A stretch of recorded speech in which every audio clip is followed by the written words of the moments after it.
A ver, pensemos en esto.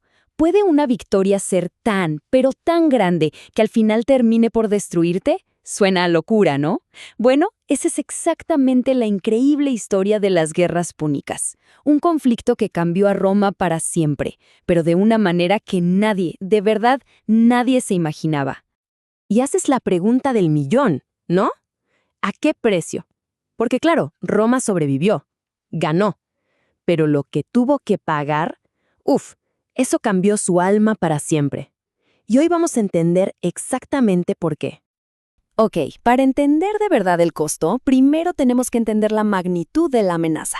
Y esa amenaza tenía un nombre que causaba terror: Aníbal Barca. Ojo, este tipo no era un general cualquiera, era un genio, parecía de verdad invencible. Imaginen esto, por 15 años, estuvo paseándose por Italia destrozando ejércitos romanos, tuvo a la República literalmente con la soga al cuello. Y aquí, justo aquí, está la clave de todo. La diferencia más grande entre estos dos gigantes. Por un lado, Roma, un ejército de ciudadanos, gente que luchaba por su casa, su familia, su futuro. Y por el otro, Cartago, que era una superpotencia comercial. Su ejército, era de mercenarios, soldados que peleaban por plata. Y créanme, esta diferencia no es un dato curioso, es el eje sobre el que gira toda esta historia. Bueno, vamos a meternos de lleno con el arquitecto de la pesadilla de Roma, con Aníbal. Es que de verdad no podemos llamarlo solo general. El tipo era un artista del campo de batalla, un genio táctico. Pero, como suele pasar, hasta el genio más increíble tiene sus puntos ciegos. Lo que hizo en Italia es de leyenda, una verdadera clase maestra de cómo hacer la guerra, una victoria tras otra, Trebia, Trasimeno y la joya de la corona, Canas. Lo de Canas fue una locura. Logró rodear y aniquilar por completo a un ejército romano que era mucho más grande que el suyo. O sea, no solo les ganaba, los hacía polvo, los humillaba. Y aquí llegamos al gran misterio, a la gran pregunta. A ver, si Aníbal ganaba todas las batallas importantes, ¿por qué nunca tomó Roma? ¿Qué pasó? ¿Qué le faltó para dar ese último golpe y decir, listo, se acabó la guerra? La respuesta es que Aníbal, el genio en el campo de batalla, no era tan genio en la estrategia a largo plazo. Ganaba batallas, sí, pero parece que no sabía cómo ganar la guerra. Cometió varios errores clave. Primero, subestimó la resistencia de Roma y la lealtad de sus aliados. Él pensó que se le unirían, y no lo hicieron. Segundo, no tenía la maquinaria pesada, el equipo de asedio necesario para derribar los muros de una ciudad como Roma. Y quizá lo más increíble de todo, su propia gente allá en Cartago le dio la espalda. Nunca le mandaron el apoyo que necesitaba. Lo dejaron prácticamente solo. Entonces, la pregunta ahora es la otra cara de la moneda. Si Aníbal era esta fuerza de la naturaleza, ¿cómo diablos sobrevivió Roma? La respuesta, al menos al principio, no estaba en sus generales, que perdían una y otra vez. No. El secreto estaba en el corazón mismo de su sociedad, en su ADN. Y ese secreto tiene un nombre: el ciudadano soldado. Pensemos en la diferencia. Un mercenario lucha porque le pagan. Si la cosa se pone fea o le ofrecen más en otro lado, se va. Pero el soldado romano era otra cosa. Era un granjero, un tipo con su pedazo de tierra, con su familia. No peleaba por un sueldo, peleaba por su vida, por su casa, por todo lo que tenía. La motivación es completamente distinta. Y esta diferencia se ve clarísima aquí. Es brutal. Roma podía perder un ejército entero. ¿Y qué hacía? Reclutaba a otro. Porque su fuente de soldados era su propia gente, una fuente casi inagotable. Cartago, en cambio, dependía de su billetera. Y el dinero, el dinero se acaba. Y cuando se acaba el oro, se acaba la lealtad de los mercenarios. Así de simple. 300.000. Repito el número. 300.000. Esa es la cantidad de ciudadanos que Roma perdió. Es una cifra escalofriante.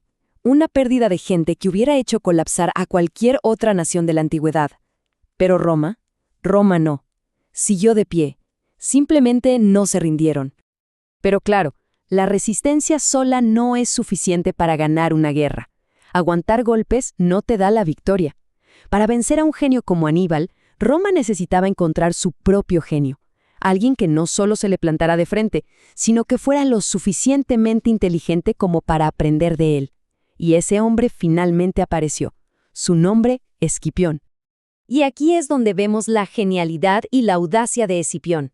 Después de 15 años de estar a la defensiva, de desangrarse en su propio territorio, él llega y dice, basta, se acabaron las reglas de Aníbal, ahora jugamos mi juego. Su plan era una locura para la época, súper radical. Dejemos de pelear con Aníbal aquí en Italia, vamos a llevarle la guerra a su casa, a África, a las puertas de Cartago. Lo increíble de Escipión no era solo su coraje, sino su inteligencia para aprender del enemigo. En la batalla final, la decisiva, en Sama, no solo peleó contra Aníbal, usó sus propias tácticas contra él. Se dio cuenta de que los elefantes de guerra eran un problema, así que ordenó a sus hombres que abrieran pasillos para que los animales pasaran de largo sin hacer daño. Brillante.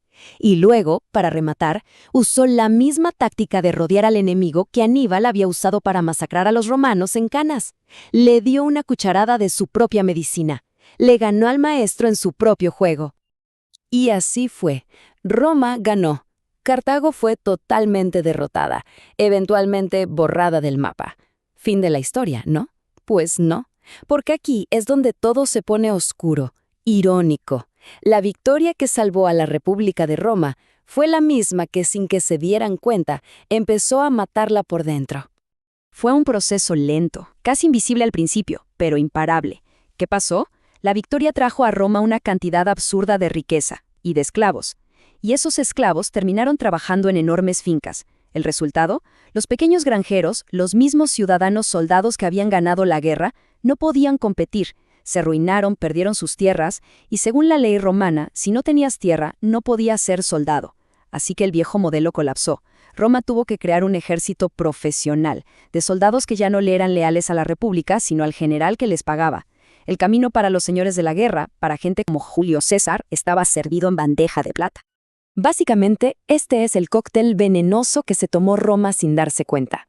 La esclavitud y la acumulación de tierras en pocas manos mataron al ciudadano soldado, que era la columna vertebral de la República. Y todo ese dinero fácil de la victoria, bueno, desató una ola de corrupción que se comió las instituciones desde adentro. Y esta es la ironía final, la más increíble de todas. El sistema que le dio a Roma la fuerza para aguantar y finalmente vencer a Aníbal, el sistema del ciudadano soldado, fue destruido por la propia victoria que consiguió. Es como si para ganar la guerra contra Cartago hubieran tenido que perder la guerra por el alma de su propia república. Lo que nos deja con esta pregunta para reflexionar: ¿fue Cartago la última víctima de la República Romana? ¿O en realidad fue la primera víctima del Imperio Romano que estaba por nacer? Una nueva Roma, más grande, más rica, pero una Roma que aquellos viejos granjeros que lucharon contra Aníbal quizás ya no hubieran reconocido como suya.